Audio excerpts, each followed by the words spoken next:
Dear doctor TV, భార్యాభర్తలిద్దరికీ HIV positive ఉన్నప్పటికీ condom వాడాలని సజెస్ట్ చేస్తున్నారు. ఇలా ఎందుకు అంటున్నారు, కారణాలేంటో తెలియజేయండి అని అడుగుతున్నారు. ఈ ప్రశ్నకు జనరల్ ఫిజిషియన్ డాక్టర్ సూర్యారావు గారు సమాధానం అందిస్తారు.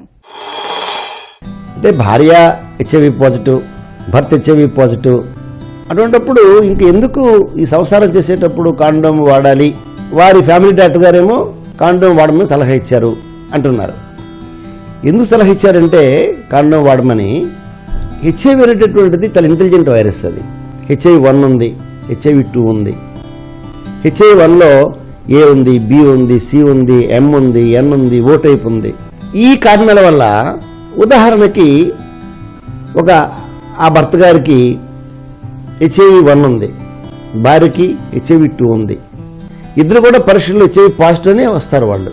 కాకపోతే వారిలో ఉన్నటువంటి వైరస్ వేరే, వీరిలో ఉన్నటువంటి వైరస్ వేరే. ఇంకా మనం డెప్త్లోకి వెళ్ళి ఈ సబ్జెక్ట్ డిస్కస్ చేయాలంటే హెచ్ఐవి 1లో సి ఉండొచ్చు వీళ్ళకి, అంటే భార్యకి. భర్తకి హెచ్ఐవి 1లో బి ఉండొచ్చు.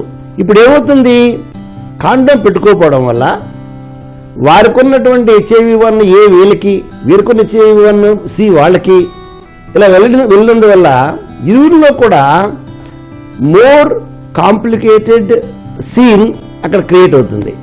హెచ్ఐవి 1లో ఉన్నటువంటి సి అనే సబ్ టైపు, ఇంక హెచ్ఐవి 1లో ఉన్నటువంటి బి అనే సబ్ టైప్ కలిసిపోయి రికాంబినెంట్ అనేటువంటి కొత్త వైరస్ క్రియేట్ అయ్యి ఆ వ్యక్తుల యొక్క జీవన పరిస్థితులు, ఆరోగ్యం చిన్నభిన్నం అయిపోయి వాడుతున్న మందులు పనిచేయడం మానేసేసి కొత్త కాంప్లికేషన్స్ వచ్చి కొత్త రేషన్ డెవలప్ అవ్వచ్చు. కాబట్టే ఇద్దరూ పాజిటివ్ అయినప్పుడు కూడా తప్పకుండా సంసారం చేసినప్పుడు కాండోమ్ వాడాలి.